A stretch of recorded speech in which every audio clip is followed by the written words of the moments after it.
आपण वेगवेगळे जे कार्बोनिल कंपाऊंड्स आहेत, कार्बोनिल ग्रुप असलेले कंपाऊंड्स, फंक्शनल ग्रुप्स, ते आधी कुठले कुठले आहेत आणि त्यातले आपल्याला कुठले ग्रुप्सचा विचार करायचा आहे ते आपण थोडस एक्सप्लेन करू आधी आणि मग ऍक्च्युअल अल्डिहाइड कीटोन्स कडे परत येऊया.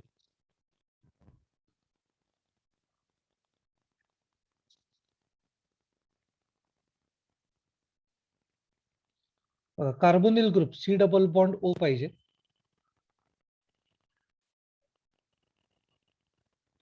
जर आपण हायड्रोजन घेतला इथं तर आपण त्याला म्हणत असतो aldehyde.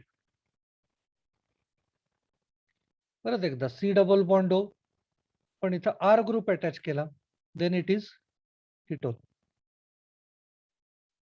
Next CO O H लावला, आपण त्याला म्हणतो कार्बोक्सिलिक ऍसिड.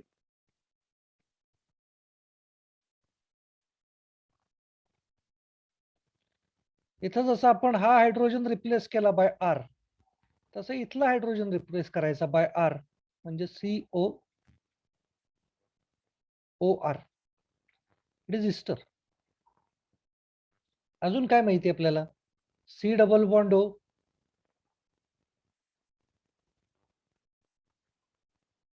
याला काय म्हणतो आपण? Anhydride. Anhydride. Anhydride. Correct correct. Acid अनहायड्रेट.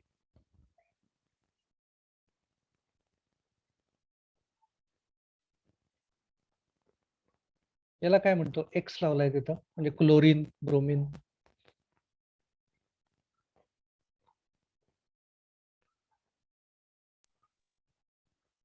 या ग्रुपला काय म्हणतो आपण?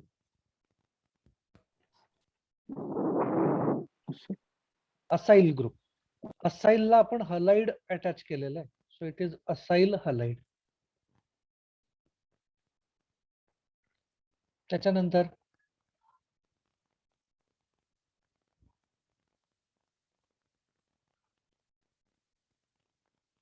अमाइन. अमाइड. अमाइन याचा अर्थ होत असतो RNH2, म्हणजे अमाइन. आर आणि NH2 च्या मध्ये CO ग्रुप आहे, मग त्याला आपण म्हणणार अमाइड. ओके. अजून कुठले ग्रुप स्ट्राईक होत आहेत का तुम्हाला? सी डबल बॉन्ड ओ असलेले.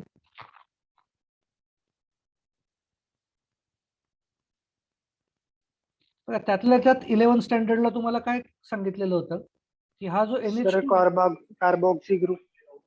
कार्बोक्सी ग्रुप म्हणजे हाच की COO. हाँ यस सर. इथे NH2 जो आहे त्याचे 2 हायड्रोजन्स आपण रिप्लेस करू शकतो बाय आर ग्रुप. अजून एक आर ग्रुप. जर एकच हायड्रोजन रिप्लेस केला तर आपण त्याला म्हणतो सेकंडरी अमाइड. तिन्ही रिप्लेस झालेले असतील म्हणजे दोन्ही हायड्रोजन्स, तर आपण त्याला म्हणत असतो टर्शरी अमाइड. हा अमाइड कुठला आहे? आता इथं जर NH2 काढलेला असेल प्रायमरी अमाइड, एक हायड्रोजन इथं रिप्लेस केला सेकंडरी, दोन्ही रिप्लेस केले टर्शरी. सो हे आर ग्रुप्स आहेत, हे वेगवेगळे फंक्शनल ग्रुप्स आहेत सी डबल बॉन्ड ओ असलेले. Normally C double bond O जर असेल तर त्याची ऍडिशन रिॲक्शन या पोझिशनला झाली पाहिजे, पण काही ग्रुप्स असे आहेत की त्यांची सबस्टिट्यूशन रिॲक्शन होऊ शकते. सबस्टिट्यूशन रिॲक्शन कुठल्या केसेसमध्ये होतात? तर या केसमध्ये, कारण ऍसिडचा हा हायड्रोजन रिप्लेस होऊ शकतो and that is single bonded, त्यामुळे इथं सबस्टिट्यूशन रिॲक्शन्स होतात. सेम इस्टरच्या बाबतीत होऊ शकतं, सबस्टिट्यूशन रिॲक्शन्स होतात. पण मग काही जिथे असेल तिथे सबस्टिट्यूशन नाही नाही, असं असं कंपल्शन नाहीये, पण काही रिॲक्शन्स अशा आहेत की ते इथं होऊ शकतात आणि इथं सुद्धा होतात. दोन्हीकडे रिॲक्शन्स होऊ शकतात. ओके, म्हणजे फॉर एक्झाम्पल आपण ग्रिग्नार्ड रिएजंटची रिॲक्शन बघितलेली होती, किंवा LiAlH4 ची रिॲक्शन बघितली होती. कार्बोक्सिलिक ऍसिड पासून कुठलं LiAlH4 ऍड झाला तर तो अल्कोहोल पर्यंत त्याचं रिडक्शन करू शकतो. सेम इस्टर बरोबरची रिॲक्शन सुद्धा सी डबल बॉन्ड ओ वरती सुद्धा होऊ शकते आणि COOR पाशी पण रिॲक्शन होऊन आपल्याला HOH म्हणजे कार्बोक्सिलिक ऍसिड प्लस अल्कोहोल असं सुद्धा मिळू शकतं. सो आपण कुठला रिएजंट यूज करतोय त्याच्याप्रमाणे या दोघांच्या बाबतीमध्ये रिॲक्शन्स कुठल्या टाईपच्या होणार आहेत ते ठरणार आहे. Otherwise C double bond O वरती ऍडिशन हे होत राहणार. सिमिलरली ज्या ज्या वेळेला सी डबल बॉन्ड ओच्या शेजारी कुठला तरी हॅलोजन आपण अटॅच करतो त्या त्या वेळेला तिथं सबस्टिट्यूशन रिॲक्शन्सच करायच्या. त्या हॅलोजनला रिप्लेस करायचं, हे आपण याच्या आधी बोलून झालेलं आहे. त्याच्यानंतर अमाइड जो असतो हा लिस्ट रिएक्टिव्ह असतो, list reactive towards addition reactions. या सी डबल बॉन्ड ओच्या बाबतीतले जे substitution reaction sorry addition reactions आहेत त्या लवकर होत नाहीत अमाइडच्या बाबतीत. रिझन असं आहे की सबस्टिट्यूशन रिएक्शन्स किंवा ऍडिशन रिएक्शन्स करायचे असतील तर या कार्बनवरती पॉझिटिव्ह चार्ज पाहिजे, या कार्बनवर, कार्बोनिल कार्बनवर. असं का पाहिजे तर तरच याच्यावरती न्यूक्लिओफाईल अटॅक करेल आणि मग हायड्रोजन किंवा जो कोण इलेक्ट्रोफाईल असेल तो ऑक्सिजनकडे येईल आणि मग कार्बन डबल बॉन्ड ओ जो आहे तो सिंगल बॉन्ड मध्ये कन्वर्ट होईल. मग जर न्यूक्लिओफाईलने अटॅक करायचा असेल कार्बोनिल कार्बनवर, इट मीन्स दॅट न्यूक्लिओफाईलच्या अटॅकसाठी याच्यावरती पॉझिटिव्ह चार्ज पाहिजे चांगला. जेवढा जास्त पॉझिटिव्ह चार्ज येईल कार्बनवर तेवढं चांगलं न्यूक्लिओफाईल अटॅक करू शकतो. मग आता इथं नेमका घोळ काय होतोय तर नायट्रोजन वरती जी लोन पेअर आहे ती लोन पेअर इकडे रेझोनन्स मध्ये असते आणि त्याच्यामुळे इथं आपल्याला स्ट्रक्चर असंही मिळू शकतं, C double bond NH2 single bond O minus. म्हणजे कार्बनवर पॉझिटिव्ह चार्जच येत नाहीये, उलट नायट्रोजनवर पॉझिटिव्ह चार्ज येतो नायट्रोजन 4 बॅलन्सी दाखवल्यामुळे. आणि त्यामुळे कार्बनवरती पॉझिटिव्ह चार्ज न आल्यामुळे याच्यावर न्यूक्लिओफाईल लवकर अटॅक नाही करत, हा अटॅक नाही होऊ शकत. ओके, जास्त इझी नाहीये म्हणजे तो अटॅक होऊ शकतोच ऑफकोर्स पण तेवढा इझी नाहीये, त्याच्यामुळे तो लिस्ट रिएक्टिव्ह कार्बोनिल कंपाऊंड आहे. Okay, towards nucleophilic addition reactions. Delete करतो. आता आपण आपल्या अल्डिहाइड कीटोन यांच्या स्ट्रक्चर बद्दल थोडं बघू, काय काय आपल्याला बोलायचंय. आपण अल्डिहाइड म्हणतोय म्हणजे RCH double bond O. Hybridisation काय आहे कार्बनचं? sp2 डबल बॉन्डेड आहे याचा अर्थ sp2. What about hybridization of oxygen? sp2 sp2. Okay, कार्बनचं जे पिरियड आहे, कार्बन, नायट्रोजन, ऑक्सिजन, सगळेजण डबल बॉन्ड ज्या वेळेला दाखवतात त्यावेळेला sp2. सिंगल बॉन्ड दाखवला sp3, मी इथं मेन्शन करून ठेवतो. Double bond sp2, single bond sp3, triple bond sp. Okay, आता याच्यात ऑक्सिजन ट्रिपल बॉन्ड दाखवणारच नाही त्यामुळे तो sp कधीच नाही दाखवू शकत. ठीक आहे, सो हे sp2 हायब्रिडायझेशन आहे. त्याच्यानंतर sp2 हायब्रिडायझेशन आहे म्हणजे जॉमेट्री काय झाली ऍट कार्बोनिल कार्बन.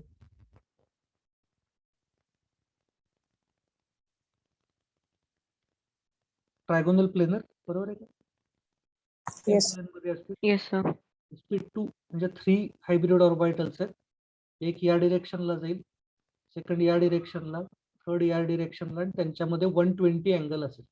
ओके, मला स्क्रीनवरती फक्त ते ऑर्बिटल्स नीट काढताना येते, स्लिप होते, पेन आहे ते, फक्त ते सेम साईजचं असं कन्सिडर करा. ते ऑर्बिटल्स 120 डिग्री अँगल आहे त्याच्यात, हे एकाच प्लेन मध्ये असणार आहे. मग आता जर एकाच प्लेन मध्ये असेल तर याच्यावरती न्यूक्लिओफिलिक अटॅक कसा होऊ शकतो जर करायचा झाला? Front and back side. Front and back side, very good, exactly. हे एकाच प्लेन मध्ये आहेत. आत्ताच्या स्क्रीन मध्ये जे दिसत आहेत त्या सगळ्या ऑर्बिटल्स एका प्लेन मध्ये आहेत. याचा अर्थ आपल्या बाजूने अटॅक होऊ शकतो किंवा बॅक साईडने अटॅक होऊ शकतो, फ्रंट साइड अटॅक किंवा बॅक साइड अटॅक. म्हणजेच जर आपण असं जर दाखवलं, याच कार्बोनिल कार्बनला जर असं दाखवलं, सी डबल बॉन्ड O, त्यातला हा हायड्रोजन आपल्याकडे बाहेर आलाय आणि R ग्रुप मागे गेलाय, असं जर त्याला रोटेट करून घेतलं म्हणजे फक्त सी डबल बॉन्ड O त्या स्क्रीनवरती आहे, R ग्रुप मागच्या बाजूला गेलाय आणि हायड्रोजन किंवा कीटोन असेल तर दुसरा R ग्रुप पुढे आलाय आपल्या बाजूला. असं जर असलं तर आता स्क्रीन मधनं अटॅक होणार आहे, स्क्रीनच्या प्लेन मधनं. म्हणजे एक तर या बाजूने अटॅक होईल किंवा या बाजूने अटॅक होईल. म्हणजे त्याचा अर्थ होत असतो जर अटॅक कुठला तरी स्पेसिफिक अटॅक झाला, म्हणजे फॉर एक्झाम्पल आपण असं कन्सिडर करू की आपण अटॅक करतोय ग्रिग्नार्ड रिएजंटचा. समजा ग्रिग्नार्ड रिएजंटचा R डॅश ने इथे अटॅक केला, अल्डिहाइड कीटोनची रिएक्शन झालेली आहे तुम्हाला याच्या आधी. म्हणजे नेक्स्ट स्टेप मध्ये काय होत असतं, याचा हायड्रोजन होतो, बरोबर आहे ना, OH तयार होतो. म्हणजे याच्यापासून तयार काय होईल, इकडं R C H single bond O H आणि हा आर डॅश ग्रुप. आणि जर आर डॅशने या साईडने अटॅक केला असता तर आपल्याला प्रॉडक्ट मिळालं असतं R C O H H आणि अजून एक आर डॅश ग्रुप. मग आता हे जे दोन आर डॅश ग्रुप आहेत त्यांच्या अटॅक कुठल्या डिरेक्शन मधनं झालाय त्याच्याप्रमाणे इथं आपण वेगवेगळी जॉमेट्री दाखवणार. म्हणजे जर इथं हा आर ग्रुप आणि हा आर ग्रुप दोन्ही जर वेगळे असतील तर हे कायरल कंपाऊंड तयार होईल का नाही. 4 वेगवेगळे ग्रुप्स आहेत बघा Yes, त्याला. sir. म्हणजे अटॅक तुम्ही कुठल्या डिरेक्शन मधनं करताय त्याच्याप्रमाणे आपल्याला वेगवेगळे कायरल कंपाऊंड्स किंवा त्यातलं आर जॉमेट्री एस जॉमेट्री हे आपल्याला दोन वेगवेगळे तयार करता येऊ शकतील किंवा दोन इनॅन्शिओमर्स एकमेकांचे तयार करता येऊ शकतात. सो ओरिजिनली जो अल्डिहाइड कीटोन आहे that is achiral, but when it reacts it might create a chiral compound. Okay, so आपल्याला त्याचा सुद्धा थोडा विचार डोक्यामध्ये ठेवत राहावं लागतं. अल्डिहाइड कीटोन हा जो चॅप्टर आहे हा चॅप्टर इम्पॉर्टंट चॅप्टर आहे. 6 to 8 मार्क्स मेजर चॅप्टर आहे. मग ते बोलायचं राहिलं 6 to 8 मार्क्सचा चॅप्टर आहे. सो हायएस्ट वेटेज असलेल्या चॅप्टर्स पैकी आहे. ओके, त्याच्यामुळे याच्यामध्ये बऱ्याच रिॲक्शन्स येणार आहेत, बऱ्याच इम्पॉर्टंट कन्सेप्ट येत राहणार. आपल्याला विचार करायचा एक एका गोष्टीचा. बघूयात, डिलीट करतो हे.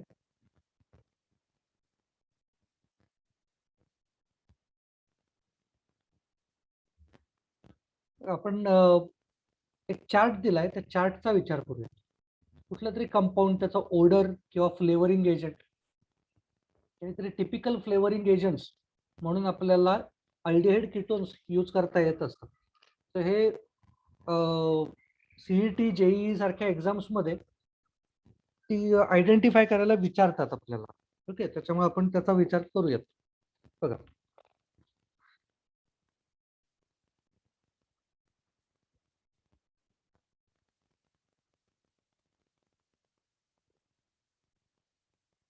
बेन्झल्डिहाइड. बेन्झल्डिहाइड जे असतात त्याला टिपिकल एक फ्लेवर असतो, म्हटलं जातं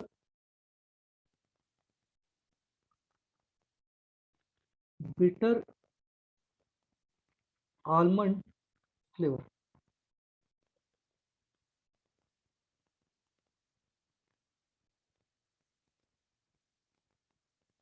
त्याच्यानंतर अजून एक कंपाऊंड आहे, नेम आहे व्हॅनिलिन.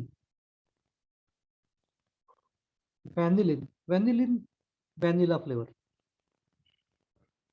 या सगळ्यामध्ये अल्डिहाइड किंवा कीटोन ग्रुप्स आहेत. आपण त्यांचे स्ट्रक्चर्स बघू. सिनॅमल्डिहाइड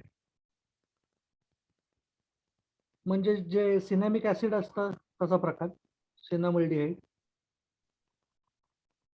सिनेमोन मध्ये असतं. सिनेमोन म्हणजे दालचिनी, दालचिनीचा फ्लेवर.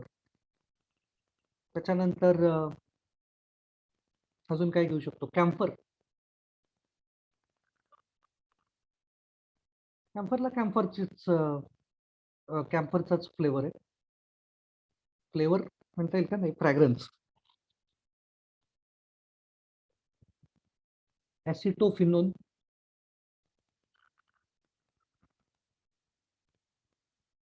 ऍसिटोफिनोन याला पिस्ता फ्लेवर असतो.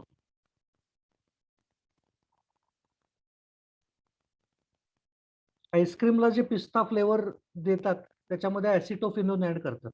पण त्याच्यामुळं पिस्ता जर ओरिजिनल पिस्ताचं न टाकता जर ऍसिटोफिनोन टाकलेलं जर फ्लेवर्स टाकलेलं जर आईस्क्रीम खाल्लेलं असेल तर कॅन्सर होण्याचे चान्सेस असतात. ओके, पिस्ता फ्लेवरचा आईस्क्रीम ऍसिटोफिनोन ॲरोमॅटिक कंपाऊंड आहे. ॲरोमॅटिक कंपाऊंड्स आर कार्सिनोजेनिक आणि त्याच सेम रिझनमुळे हेच ऍसिटोफिनोन असतं टोबॅकोमध्ये आणि त्याच्यामुळे टोबॅकोमुळे कॅन्सर होत असतो. सो सेम प्रकार जर पिस्ता आईस्क्रीम मधनं जर आपल्या बॉडीमध्ये जात राहिला तर तोच प्रॉब्लेम होतो, कॅन्सर होण्याचे चान्सेस असतात. पण जर नॅचरल पिस्ता जर टाकलेला असेल एक्सटर्नली केमिकल म्हणून फ्लेवर न टाकता जर नॅचरल टाकलेलं असेल तर मात्र प्रॉब्लेम येत नाही. ओके, त्याच्यानंतर वेगवेगळे अजून भरपूर कंपाऊंड्स आहेत ऍक्च्युली. फॉर एक्झाम्पल इथं मी जशी पिस्टॅचिओ मध्ये केस राहील तशी मग व्हॅनिलिन मध्ये पण राहील का? व्हॅनिलिनला पण सेम प्रॉब्लेम आहे. हो, पण व्हॅनिलिनचा कसा आहे प्रकार, व्हॅनिलिन हे नॅचरली ऑकरिंग कंपाऊंड आहे आणि त्याच्यामुळं म्हणजे व्हॅनिला जे झाड असतं व्हॅनिलाचं त्याच्यामध्ये सुद्धा सेम कंपाऊंड आहे, त्याच्यामुळे ते नॅचरली ऑकरिंग असल्यामुळे तेवढी अडचण येत नाही. कारण आपण व्हॅनिला एक्स्ट्रॅक्ट टाकतो ना. हो, नाही व्हॅनिला एक्स्ट्रॅक्ट टाकणं तेच सांगतोय. जर झाडापासून डायरेक्टली घेतलेलं असेल तर प्रॉब्लेम येत नाही. बटर फ्लेवर्स जे असतात, बटर फ्लेवर ते नॉर्मली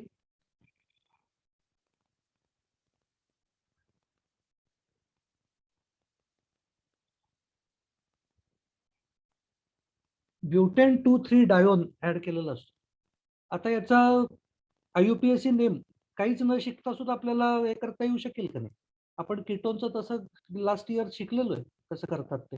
डायओन म्हणजे काय असलं पाहिजे? 2 कीटोन ग्रुप. 2 कीटोन ग्रुप असतील. कितव्या पोझिशनला? 2 आणि 3. आणि ओरिजिनल काय आहे तो? ब्युटेन. कंपाऊंडचं स्ट्रक्चर काढता येऊ शकतं ना. कार्बन 4 असणार आहेत, त्यातल्या सेकंडला C डबल बॉन्ड हो, थर्डला C डबल बॉन्ड हो, बाकीचे असतील ते CH3 CH3. ओके, सो हे बटरची बटरचा जो बटरी जो वास असतो किंवा जे फ्लेवर असतो त्याच्यासाठीच हे कंपाऊंड आहे. त्याच्यानंतर बेन्झल्डिहाइड, मी इथं खाली याची स्ट्रक्चर्स काढतोय, तर तुम्ही आपल्या नोटबुकमध्ये लिहून घेतली स्ट्रक्चर्स तरी चालतील.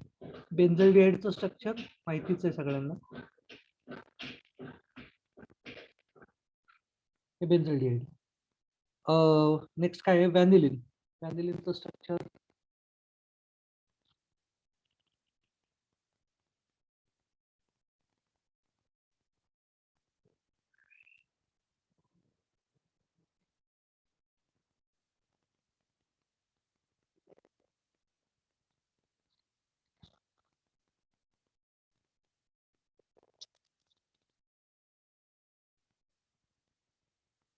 OH म्हणजे फिनॉल आहे, अनिसोल, फिनॉल आणि बेन्झल्डिहाइड असे ते एकत्र आलेले ग्रुप्स. त्याच्यानंतर अजून कुठलं मेन्शन करूयात? सिनामल्डिहाइड.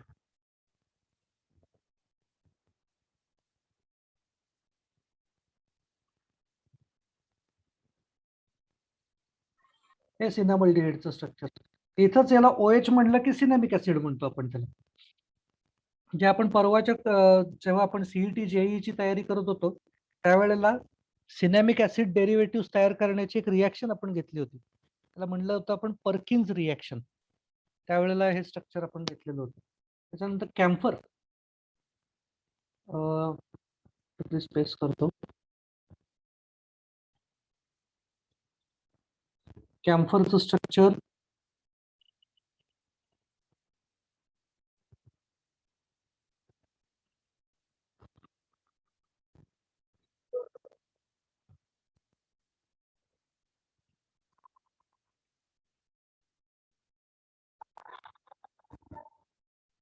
हे स्ट्रक्चर आहे कॅम्फर.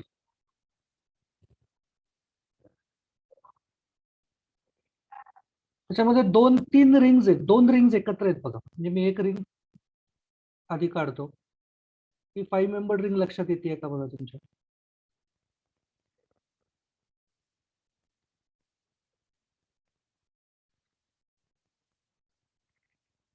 सायक्लोपेंटेन आहे का नाही तो? Yes. ब्लॅक केलाय तो, दॅट इज सायक्लोपेंटेन. आणि दुसऱ्या साईडनं पण तेच बघितलं तर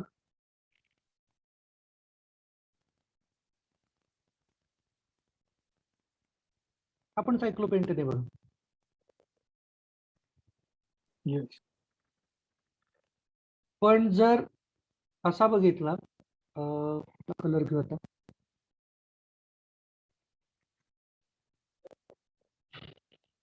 हा सायक्लोहेक्झेन दिसतोय का? Yes, sir. त्याचं स्ट्रक्चर काय असतं? त्याचं स्ट्रक्चर असं आहे काहीतरी, की हे सायक्लोहेक्झेन आहे हे स्ट्रक्चर. त्याच्यामध्ये हा कार्बन आणि हा कार्बन यांना जॉईन करणारे इथं CH2 ग्रुप्स आहेत. कळतंय का बघा? आणि त्याच्यामुळे ते 5 मेंबर्ड 2 रिंग्स तयार झाल्या का नाही ऑटोमॅटिकली?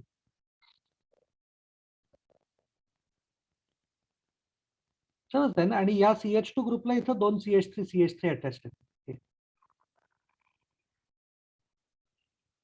ओके, इथनं एक CH3 बाहेर आलाय आणि एका पोझिशनला C डबल बॉन्ड O आहे. तो कीटोन आहे कॅम्फर म्हणजे. डिलीट करतोय. त्याच्यानंतरचं ऍसिटोफिनोन स्ट्रक्चर माहिती आहे तुम्हाला, ऍसिटोफिनोनचं का दाखवतो? सर हे स्ट्रक्चर बोर्ड म्हणजे बोर्डला विचारतो.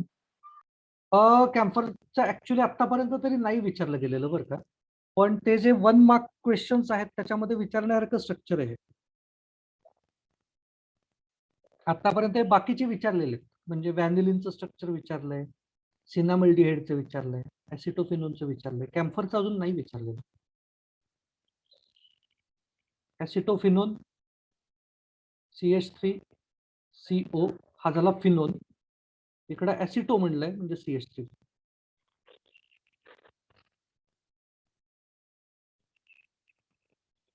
त्याच्यानंतर ब्युटिरल्डिहाइड जे असतं, ब्युटिरल्डिहाइड म्हणजे 4 कार्बन्स असलेलं अल्डिहाइड, त्याला मार्गेरिनची टेस्ट असते किंवा बटरी ऑर्डर असतं. म्हणजे अमूल बटरला एक वेगळी टेस्ट आहे बघा. अमूल बटरला जी टेस्ट आहे ती दुसऱ्या कशामध्ये यावी याच्यासाठी जे ऍड करतात ते ब्युटिरल्डिहाइड असते, ती टेस्ट आणण्यासाठी म्हणून. ओके, त्याच्यानंतर बरेचसे आपल्या बॉडीमधले जे हॉर्मोन्स असतात, म्हणजे फॉर एक्झाम्पल प्रोजेस्टेरॉन असेल किंवा टेस्टोस्टेरॉन असेल, म्हणजे आपल्या बॉडीमध्ये असलेले जे सेक्स हॉर्मोन्स आहेत, जेंडर स्पेसिफिक जे हॉर्मोन्स आहेत, ते हॉर्मोन्स नॉर्मली अल्डिहाइड्स आणि कीटोन्स असतात त्याच्यामध्ये. ओके, कीटोन्स, अल्डिहाइड पण नाही, कीटोन्स असतात. त्याच्यानंतर काही काय म्हणतायत, बर्थ कंट्रोल पिल्स ज्या असतात, त्या बर्थ कंट्रोल पिल्स या त्याच हॉर्मोन्सना कंट्रोल करण्यासाठी किंवा त्यांच्या टायमिंग चेंज करण्यासाठी, ठराविक हॉर्मोन्सच्या सिक्रिशनचे टायमिंग चेंज करण्यासाठी म्हणून काही बर्थ कंट्रोल पिल्स असतात, ते सुद्धा या कीटोन याचे असतात. कारण ते आपल्या बॉडी मधल्या गोष्टींना गंडवण्यासाठी आहे. जे आपल्या बॉडी मधले हॉर्मोन्स आहेत त्या हॉर्मोन्स सारखंच काहीतरी दिसेल बॉडी मधल्या मेकॅनिझम्स मध्ये, पण ते ऍक्च्युअली ते काम नाही करू शकणार. अशासाठी ते बर्थ कंट्रोल पिल म्हणून हे सेक्स हॉर्मोन्सला सिमिलर अशा काही गोष्टी तयार केलेल्या असतात. ओके, सो आपण पुढच्या पॉइंटकडे जाऊ. बघा,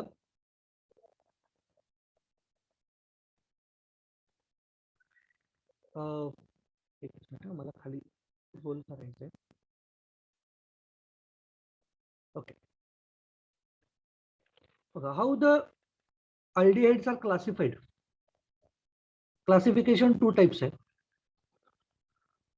ॲलिफॅटिक, ॲरोमॅटिक. अर्थ माहिती आहे तुम्हाला काय अर्थ होणार आहे ते?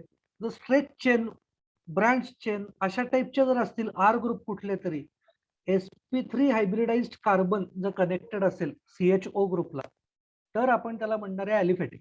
म्हणजे sp3 हायब्रिडाइज्ड म्हणजे असं कुठलाही CHO यातला कार्बन, हा कार्बन कार्बोनिल कार्बन sp2 आहे, पण त्याला अटॅच्ड हे जर कार्बन्स आपण जे लावलेले हे जर sp3 वाले असतील तर मग त्याला आपण ॲलिफॅटिक असं म्हणणार. म्हणजे समजा आपण असं कन्सिडर केलं की इकडं मी ब्रँचेस खूप घेतल्या तरी ते सिंगल बॉन्डेडच आहेत, म्हणजे इकडं कार्बन कार्बन कार्बन सगळे सिंगल बॉन्डेड आहेत, त्यामुळे हा कार्बन sp3 हायब्रिडाइज्ड होईल, त्याला आपण म्हणणार ॲरोमॅटिक. आणि जर आपण याच्याऐवजी जर आपण कन्सिडर केलं तोच CHO ग्रुप हा ॲरोमॅटिक रिंगला कनेक्ट केला, आपण याला म्हणणार ॲरोमॅटिक अल्डिहाइड. म्हणजे एक्झाम्पल हेच बेन्झल्डिहाइड आता जे स्ट्रक्चर काढलंय ते. आणि मग बेन्झल्डिहाइडच्या या ज्या उरलेल्या 5 पोझिशन्स आहेत, या 5 पोझिशन्सला वेगवेगळे आर ग्रुप आपण लावू शकतोच.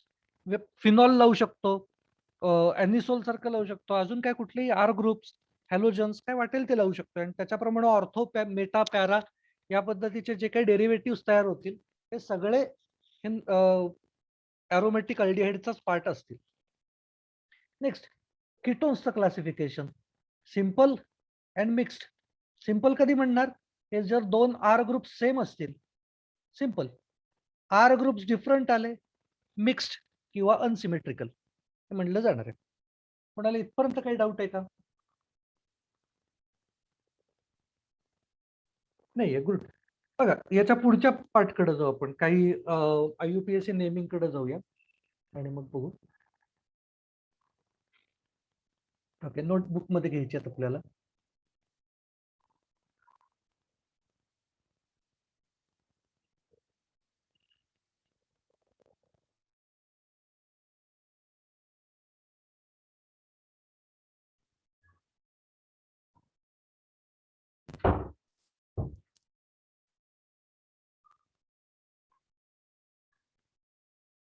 सिम्पलेस्ट न सुरुवात करतो.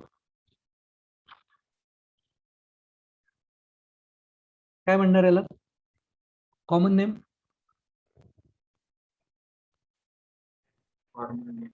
फॉर्मल्डिहाइड.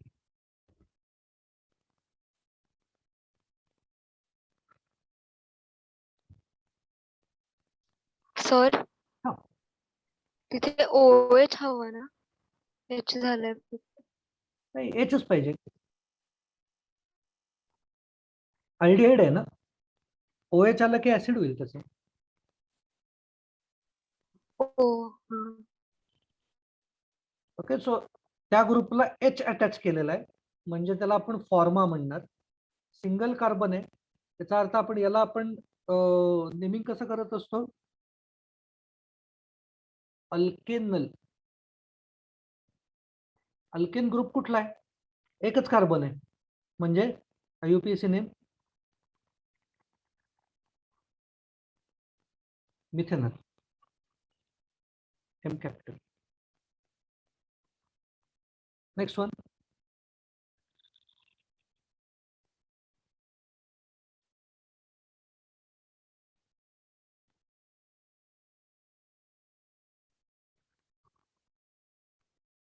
काय नेम रे?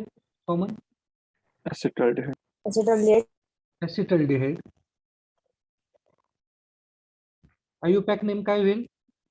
ethanol. Ethanol. Correct.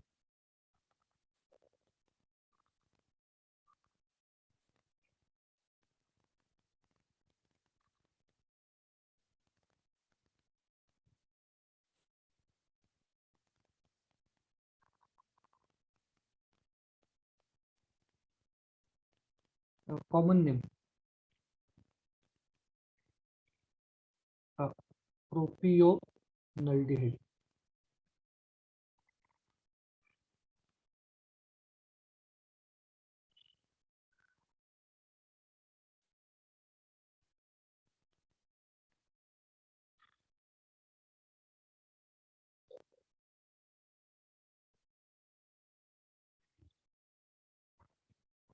Propanal. 4 carbons घेतोय.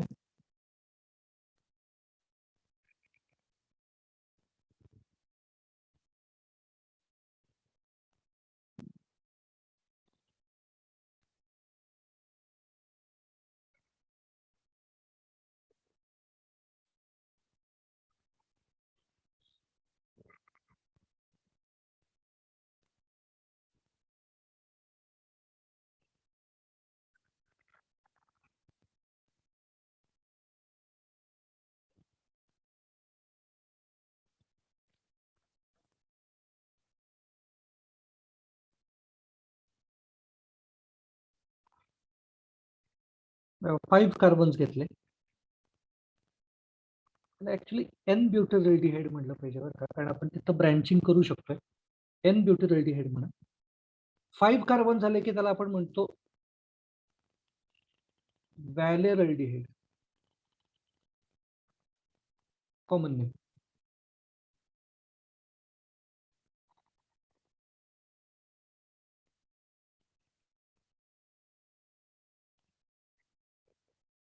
पेंटेनल.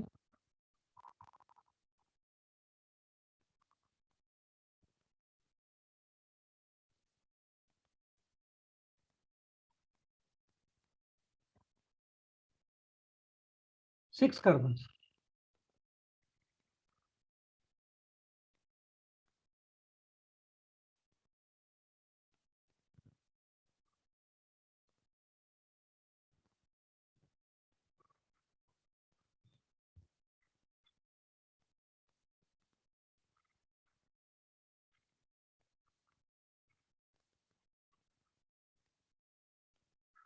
कॅप्रोअल्डिहाइड.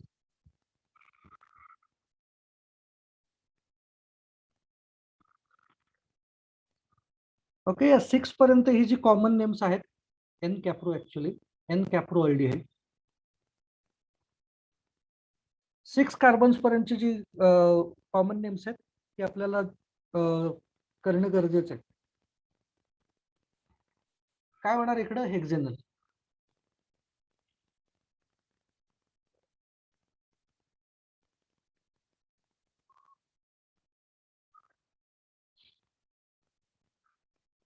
याचं रिझन असं आहे, हे नेम्स कुठून आली? हिस्टॉरिक कॅप्रोअल्डिहाइड हा ओ. ही नेम्स कुठून आली? हे हिस्टॉरिकली ज्या गोष्टींपासून आपण ती मिळवलेली आहेत, ओरिजिन जिथं त्या ऍसिडचा जिथं झाला, अल्डिहाइडचा नाही, त्या ऍसिडचा जिथं ओरिजिन आहे, त्या वस्तूंप्रमाणे किंवा त्या जे काही पदार्थ आहेत त्याच्याप्रमाणे त्यांनी नेम्स द्यायचा ट्राय केलाय. म्हणजे फॉर एक्झाम्पल, पहिलं सिंगल कार्बन, एक कार्बन असलेलं ऍसिड, त्याला आपण म्हणत होतो फॉर्मिक ऍसिड. हे बहुतेक सगळ्यांना माहिती असणार आहे. हे अँट पासून मिळवलेलं होतं. फॉर्मायका म्हणजे अँट. ते मला वाटतं ग्रीक मधला आहे बहुतेक वर्ड हा. 2 कार्बन्स आहेत टोटल. म्हणजे अल्डिहाइडचा सी पकडून 2 कार्बन्स आहेत, म्हणजे ऍसिड यूज केलेलं आहे. त्याला आपण ऍसिटिक ऍसिड म्हणतो. रिझन असं आहे की त्याला ऍसिटम असं ग्रीक मध्ये म्हटलं जातं टू विनेगर. आणि विनेगर हा लिहून ठेवाय. आणि विनेगर मध्ये ऍसिटिक ऍसिड असतं किंवा विनेगर म्हणजेच ऍसिटिक ऍसिड असतं.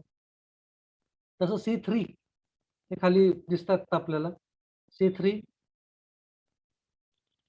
त्याला प्रोपिओन अल्डिहाइड म्हटलं. जर ऍसिड असेल तर आपण त्याला इथं OH देणार आणि त्याला काय म्हणतो आपण? प्रोपिओनिक ऍसिड. Common name. म्हणजे कुठनं आलं प्रोपिओन?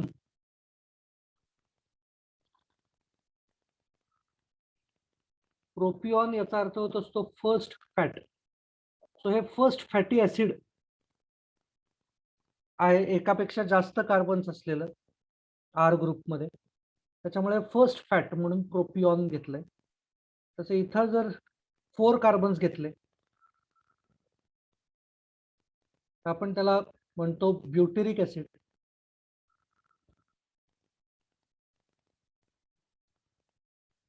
त्याला ब्युटेरिक का म्हणलं गेलं? N butyric. हे बटर पासून मिळवलंय.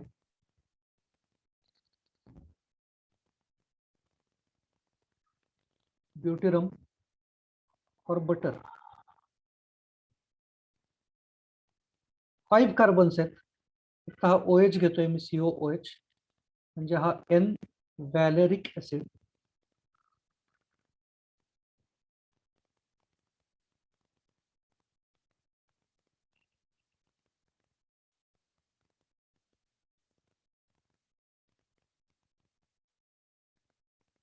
व्हॅलेरियन नावाचं एक प्लांट आहे, त्या प्लांट मधून मिळवलं गेलंय. आणि वरती 6 कार्बन्स असलेले आहेत.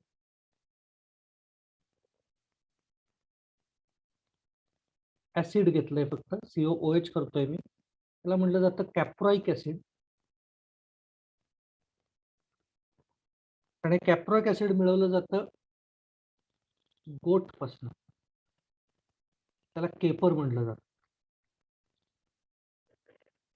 सो गोटच्या मला वाटतं लिव्हर मध्ये हे ऍसिड सापडतं. त्यामुळे आपण ते ऍसिड केपर पासून मिळवलं म्हणून आपण त्याला कॅप्रोइक ऍसिड म्हणलं. ओके, एवढं झालं की सांगा, बघ मी पुढच्या पॉईंटकडे जातो.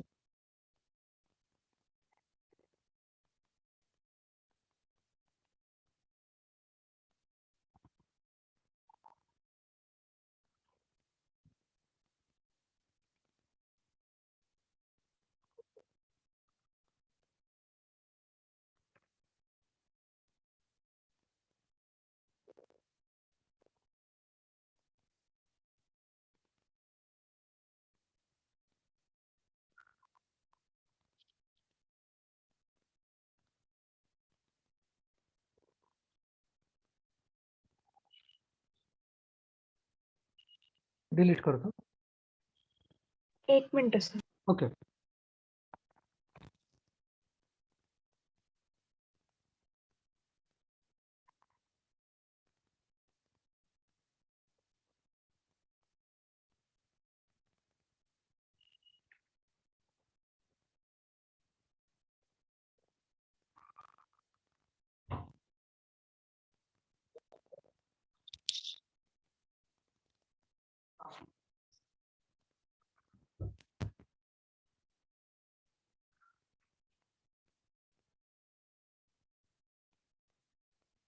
झालं सर. चालेल.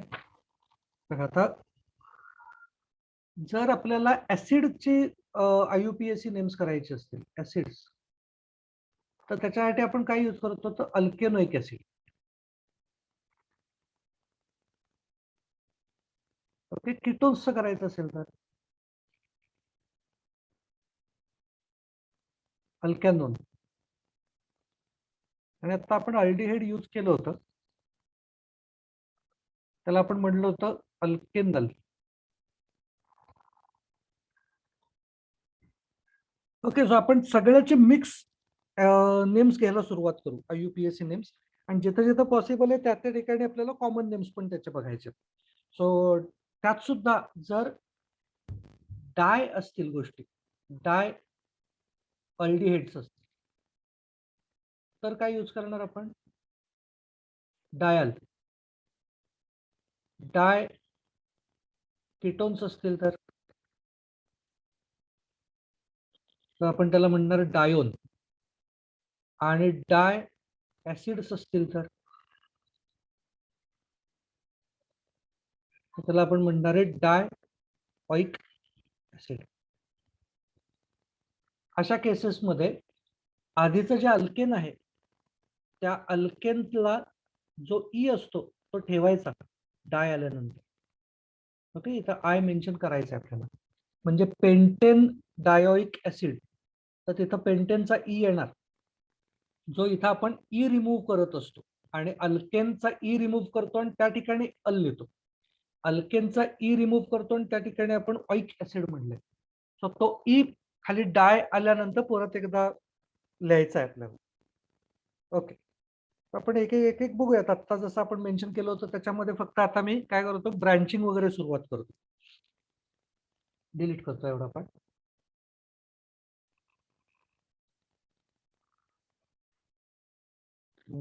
समजा असं घेतलं डिऑन पण ऍसिड राहील का? डायओन, डिऑन नाही. Sorry. Dione is ketone.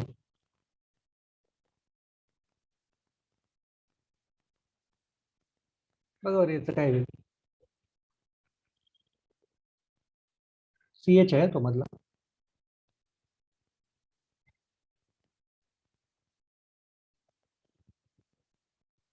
Common name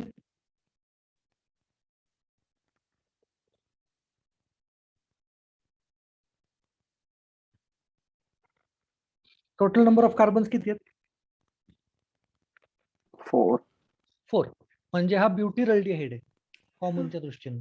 पण ब्युटीर अल्डिहाइड मध्ये काय करायचं आपल्याला, ज्या बाजूला फंक्शनल ग्रुप आहे अपोजिट साइडनं सेकंडला मिथिलची ब्रांच काय म्हणजे आयसो.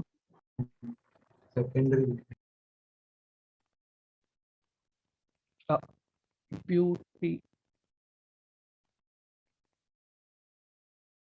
अल्डिहाइड.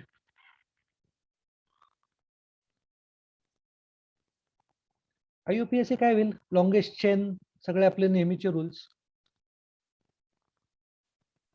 कुठल्या बाजूने नंबरिंग करायचं 2 मिथाइल. पण नंबरिंग कुठनं करणार, अल्डिहाइडचा कार्बन कायम पहिला.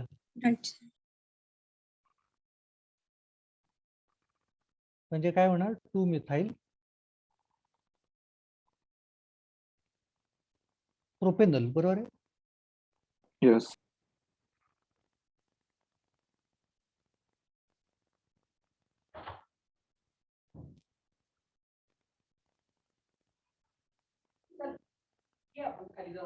हे जर आता इथं COOH केलं तर बाकी सगळं सेम ठेवलं ऍसिड घेतलं,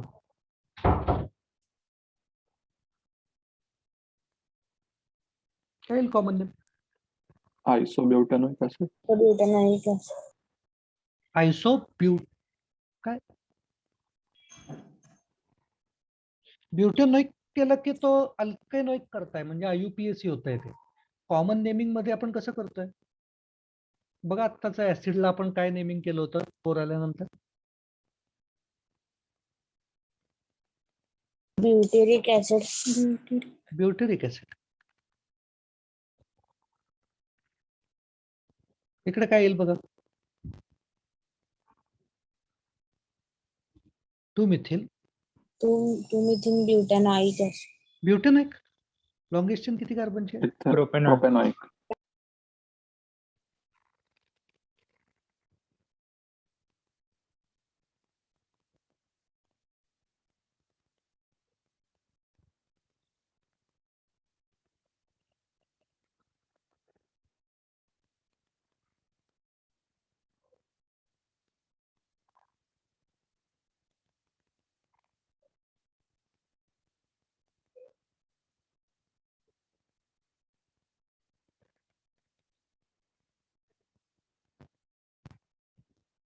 आता अजून एक सिस्टीम बघा. कॉमन नेम जर द्यायचं असलं तर जसं याच्या आधीचे जे फंक्शनल ग्रुप्स होते याच्यामध्ये सगळ्या कंपाऊंड्सना काही कॉमन नेम आपल्याला देता येत नव्हती, बरोबर. जर तुम्हाला काहीतरी ब्रांचिंग वगैरे यायला लागलं, खूप कॉम्प्लिकेटेड स्ट्रक्चर्स व्हायला लागले, तर इनफॅक्ट आपण कॉमन नेम सिस्टीम रिजेक्ट करून टाकायचो आणि डायरेक्टली आपण त्या केसमध्ये फक्त आययुपीएसी सिस्टीम लिहायचो. पण कार्बोनिल ग्रुप्सच्या बाबतीमध्ये तसं नसतं. बऱ्याच कंपाऊंड्सना कॉमन नेम्स असू शकतात. मग आता ज्यांच्यामध्ये कॉमन नेमिंग सिस्टीम मध्ये 6 कार्बन्स पर्यंत आपण बघितलं की त्याला काहीतरी व्हॅलेरिक, कॅप्रोइक वगैरे अशा टाईपचे ऍसिड्स म्हटलं जाणार आहे. पण जर लॉंगेस्ट चेन प्रमाणे जर गेलो तर हे आत्ताचं 4 कार्बन वाला अल्डिहाइड आहे, 4 कार्बन वाला. आता लॉंगेस्ट चेन 4 ची असताना त्याचा विचार करून कॉमन नेम सिस्टीम सुद्धा डेव्हलप केली गेली आहे. ओके. अल्डिहाइड आणि aldehyde ketones, acids, especially aldehyde आणि ऍसिडच्या बाबतीत. तर ती कशी करायची आहे? तर लॉंगेस्ट चेन घ्यायची कॉमन नेम सिस्टीमला. कॉमन नेमला नॉर्मली आपण तसं करत नाही बघा. कॉमन नेमला आपण टोटल नंबर ऑफ कार्बन्स बघत असतो. पण या सिस्टीम मध्ये कार्बोनिल कार्बनच्या शेजारच्या कार्बनला म्हणायचं अल्फा, त्याच्या शेजारच्याला म्हणायचं बीटा, त्याच्या शेजारच्याला म्हणायचं अल्फा, बीटा, गॅमा, त्याच्या अजून नंतर असेल तर डेल्टा, त्याच्या पुढे अजून असेल तर ओमेगा, असं करत जाणार आपण. ओके. आणि मग आपण काय मेन्शन करणार याला? अल्फाला काय अटॅच्ड आहे, बीटाला काय अटॅच्ड आहे, म्हणजे नेम काय होईल? Alpha beta dimethyl. पण अल्फा बीटा डायमिथिल म्हटल्यानंतर आपण तिथं 2,3 म्हणलं असतं तर आयुपीएसी नेमिंग, पण इथं आपण अल्फा बीटा म्हणतोय म्हटल्यानंतर आता इथं आपण काय पुढे म्हणणार आहे? ब्युटेरिक ऍसिड. कळते का बघा सिस्टीम काय केलेली? ब्युटेरिक ऍसिड नाही, ब्युटिरल्डिहाइड. मी ऍसिड मध्ये आणि त्याच्यात बोलतोय सारखा. ब्युटिरल्डिहाइड हे कॉमन आहे नेम. इकडं आयुपॅक काय होईल?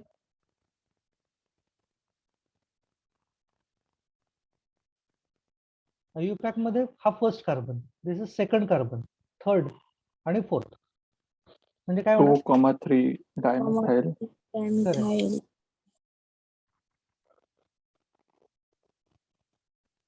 2,3 डायमिथाइल.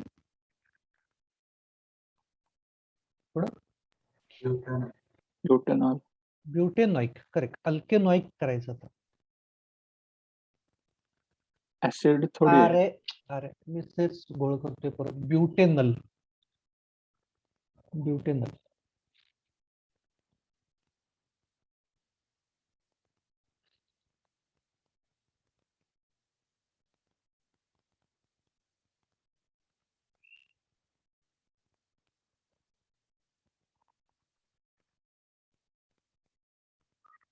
नेक्स्ट बघू.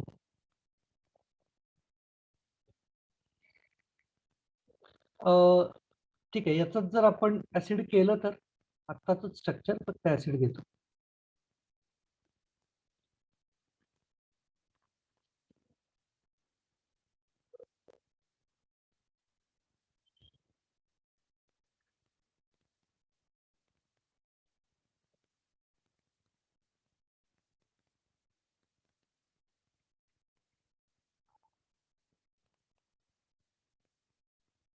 काय होणार आताच आपण बोललो सेम प्रकार alpha beta.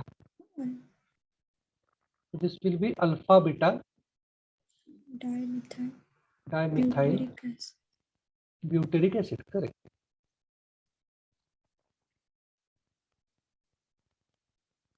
And this is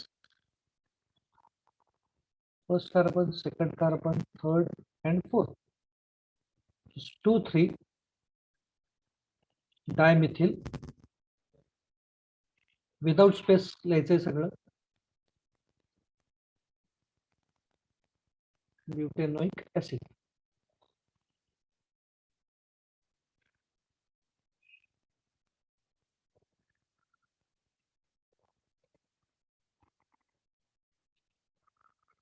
बघा आता 4 कार्बन्स जे आहेत त्याच्यामध्ये जर डबल बॉन्ड आला तर म्हणजे सिनॅमिक ऍसिडचं स्ट्रक्चर काढलं होतं बघा त्या टाइप मध्ये फक्त कार्बनची चेन घेतली म्हणजे carbon carbon double bond carbon single bond काय घेऊ आधी CHO घेतो आधी बाकीचे सगळे आहेत तसे देऊयात CH CH तर याला म्हटलं जातं क्रोटोनल्डिहाइड.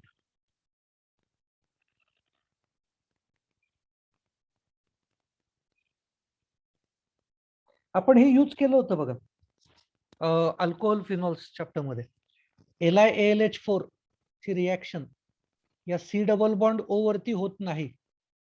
ओके आणि ऍसिड मात्र रिड्यूस करता येऊ शकतं अल्डिहाइड आणि ऍसिड पण C डबल बॉन्ड C मात्र आहे तसाच राहतो. त्याच्यातनं क्रोटोनिल अल्कोहोल तयार होतं असं ती रिॲक्शन होती. क्रोटोनल्डिहाइड घेतला त्याचं IUPAC नेम काय होईल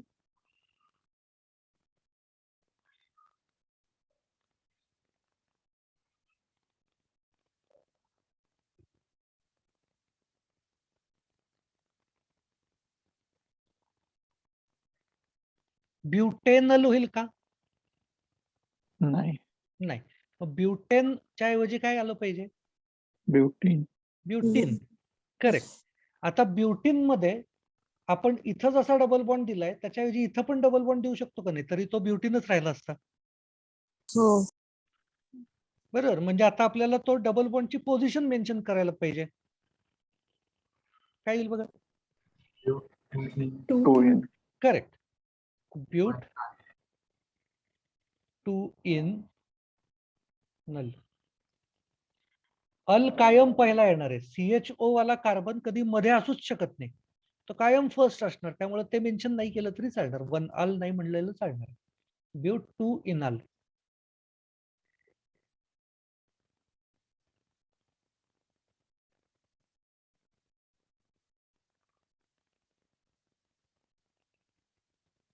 नेक्स्ट बघू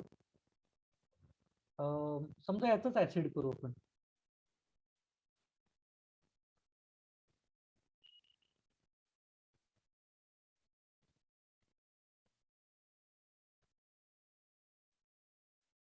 काय होईल आता अल्डिहाइड प्रमाणेच कॉमन नेम लक्षात येईल लगेच.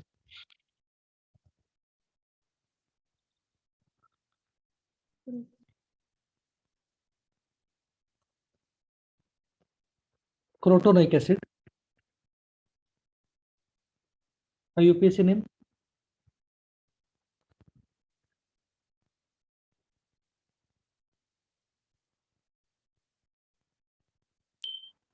Eighth one in. But 2 in all. 2 in Oic acid. Oic acid. oic acid. But 2 enoic acid. ठीक आहे चलो आता या पॉइंटला थांबू आपण. IUPAC अजून काय संपलेलं नाहीये भरपूर IUPAC आणि कॉमन नेम्स अजून व्हायचे त्यामुळे उद्या सुद्धा आपण हेच कंटिन्यू करू आणि मग एकदा का IUPAC आणि कॉमन नेम्सच्या थोडा कॉन्फिडन्स आला की मग आपण पुढे जाऊ. चलो थांबू आता. Tata tata Bye sir. Thank you sir. Bye bye bye bye. अरे मी आजचा पेपर मात्र कालचा टाकायचा राहिलाय तो आता टाकतोय लगेच. बघा कधी जमेल तसं 2-3 दिवसांमध्ये सॉल्व्ह करा. ज्यांची आता टेस्ट चालली आहे त्या लोकांनी या नादाला नाही लागलं तरी चालेल आपल्या या टेस्टच्या ज्यांची तिकडं कॉलेजमध्ये एक्झाम सुरू आहेत त्यांनी अजिबात आत्ता ते सॉल्व्ह करू नका, ते नंतर बघू आपण. तिथल्या मात्र सबमिशन्सचं बघा, कॉलेजमधली सबमिशन्स अजिबात मिस करू नका. चलो थांबूया. टाटा टाटा.